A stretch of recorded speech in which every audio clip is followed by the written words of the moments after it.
Hello everyone and welcome to the Gaming by Geeks channel. My name's Adam and I'm back with, I believe, the last episode of the series of OpenTTD. So this is episode something 14, episode 14. See, I'm good at keeping track of it. And yeah, we've got less than a year. So let's make this a short one. Sum up what I did wrong, what I did right, if anything, and let's talk about maybe what I'll do next. So, enough of landscaping. What did I? Right, let's look at how badly I lost. So I ended up with a nice number. I mean, yes, I came last, but I've still got £1.3 billion. The problem is I didn't invest that anywhere near as fast as I should do. I was too focused on efficiency and small improvements when I should have been just going for sheer numbers. Also, judging by the finances here,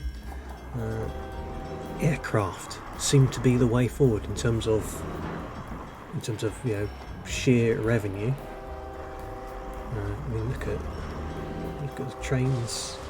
I mean, let's use the previous years: 24 million for trains, 33 million for aircraft. Whitport, who absolutely smashed me, did 32 million in trains and 132 million in aircraft. I mean, that's 100 million more just in aircraft revenue. Obviously, they beat me a lot in road. They use a lot of cars. The AI. I'm not a fan of the vehicles. They're small. They're slow. They they die when you put level crossings. I just find them irritating, so that's why I tend not to use them so much. And I noticed none of the AI have used ships at all, so I find that fascinating. But when I look at the ships, I notice that, yeah, I mean, I'm not making any money. Look, revenue of 113,000, 2048. But operating expenses was 751,000.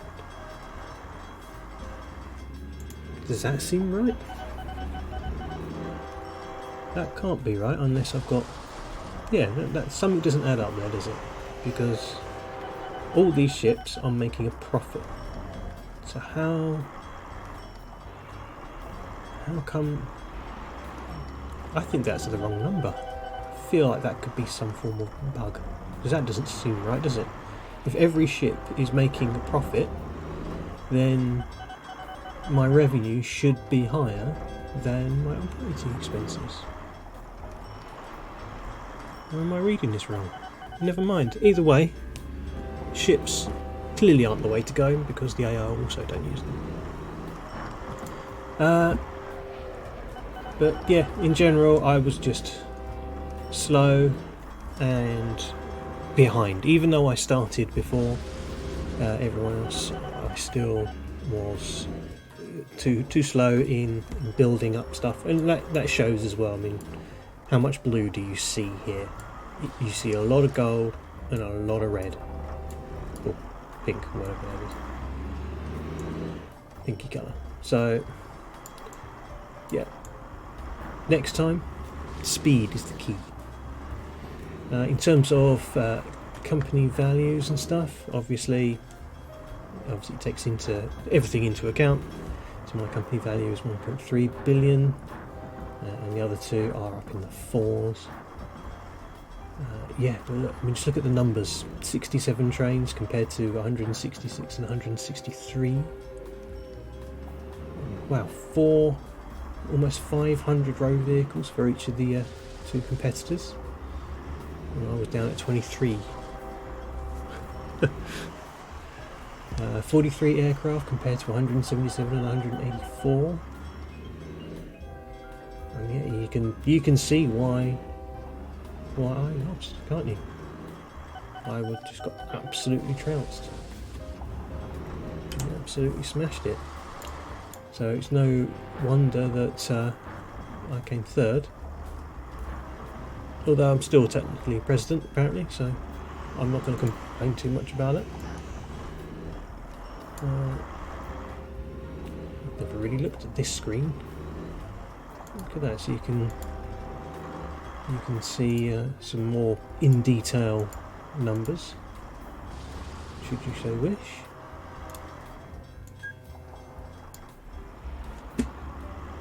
And well, yeah, it's just that. So, what am I going to do next? Well, this is kind of pretty much the base of OpenTTD. I haven't really changed anything. There is a lot you can do in terms of settings. This it's not just, you know, changing how the interface looks. You can change a lot. You can change, you know, how companies react, how finances are. You can adjust inflation. You can change the subsidy even multiplier. Change how vehicles, you know, route themselves, or how they react to things. So there really is a lot that you can do to make it either more realistic or just perhaps more interesting.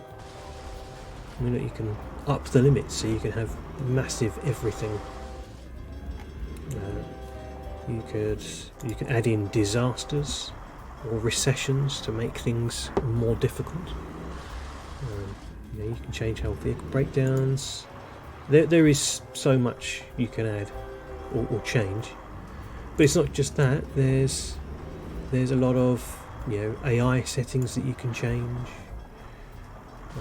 There is things like different graphics that you can add in.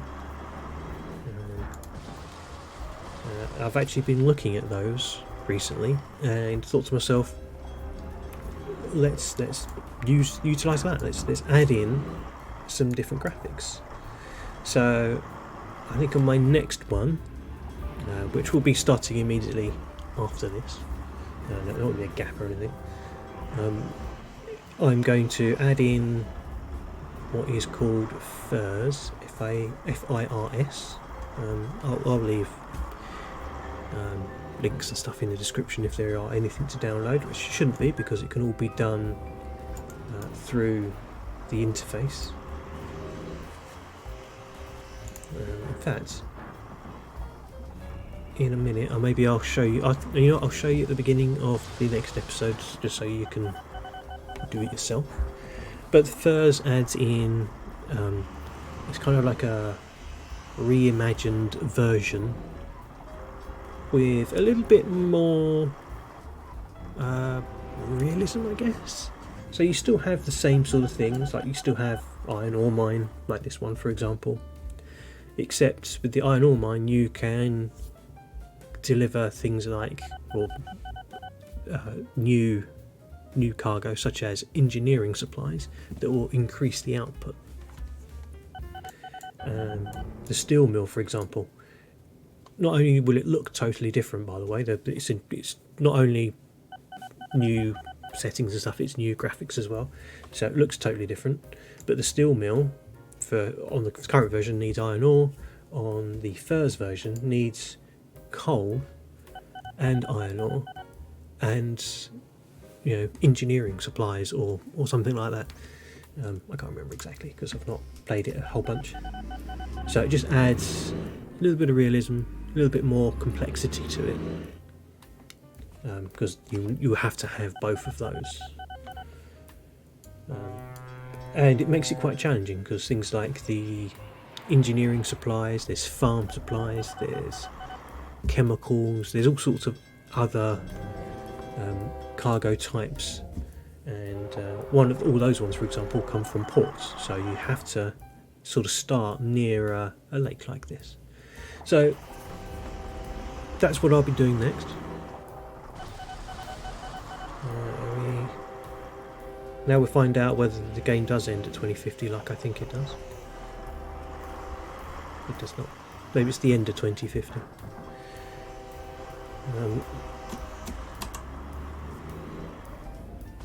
I've got a train making no profit. What's going on there? How dare it? Or is it just one of these ones where the farm is so far away and is so slow, it just never really gets it? That's enough. 29k, that's loads. Now he, I believe, goes up this track. He takes this shortcut, which I think only he uses. He'll then go up behind all these trains in a queue to here, and then he turns right. Yeah, that's where he goes, I think. New Withaton-on-Sea. He has a full load any cargo. So 75 tons of line stock, or 60 tons of grain. Yeah, I find it a bit weird that he would take that long. I can only assume maybe he's getting held up like that. Perfect timing. So he's probably just getting stuck behind other trains, and he's obviously sat in a queue, and that's why he's not able to get so many runs in as he should. And these are some massive cities now, aren't they? I mean, there's literally just this realm waste that's sort of, you know, splitting them a little bit.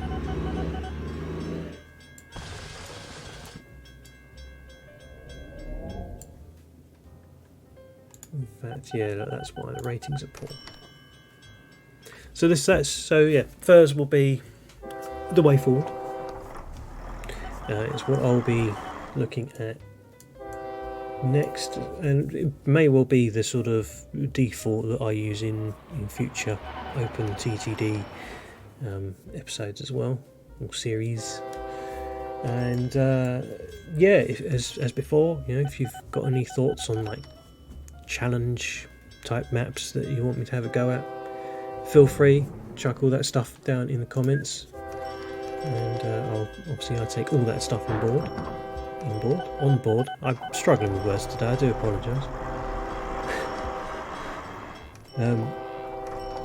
Yeah, that's about it really. Ships are dying. Now, I know what some of you are thinking, the game doesn't necessarily end, but I think the sort of main part of the game ends 2050, I think. But you can just say great and then just carry on and go on forever and ever. So I could come back to this one in the future and see if I can't do something about it. You know, maybe I can increase profits enough that you know, I can catch up or something. I mean, that's highly unlikely, but it's a possibility. We're October. Should we just wait till December and see what happens? See if I'm talking utter rubbish or not. So what do we have? I can look at on the way. I know I've got some cars that aren't making any profit. How is a bus not making profit? In Free Ditch? Really? How are you not making profit? Because you've got no reliability. That's why. Get to... yeah, exactly. It's breaking down the time. Get to a depot. Somewhere in there is a depot. I don't know where. There it is, look. Nestled in amongst all the big buildings. Oh, there we go. I hit 2050. There's the end. We can see previous games that I've played here. Sneaky. So yeah, that was it. That was that was the end of the game. Failed miserably on this particular run, but there's always time. So, nice short video for today, yeah, thank you for watching. If you want more of this stuff, subscribe, that way you get to see the notifications, we'll get them on, all that stuff. Obviously usual thumbs up if you like, and yeah, I'll see you for the next series next week. Bye for now.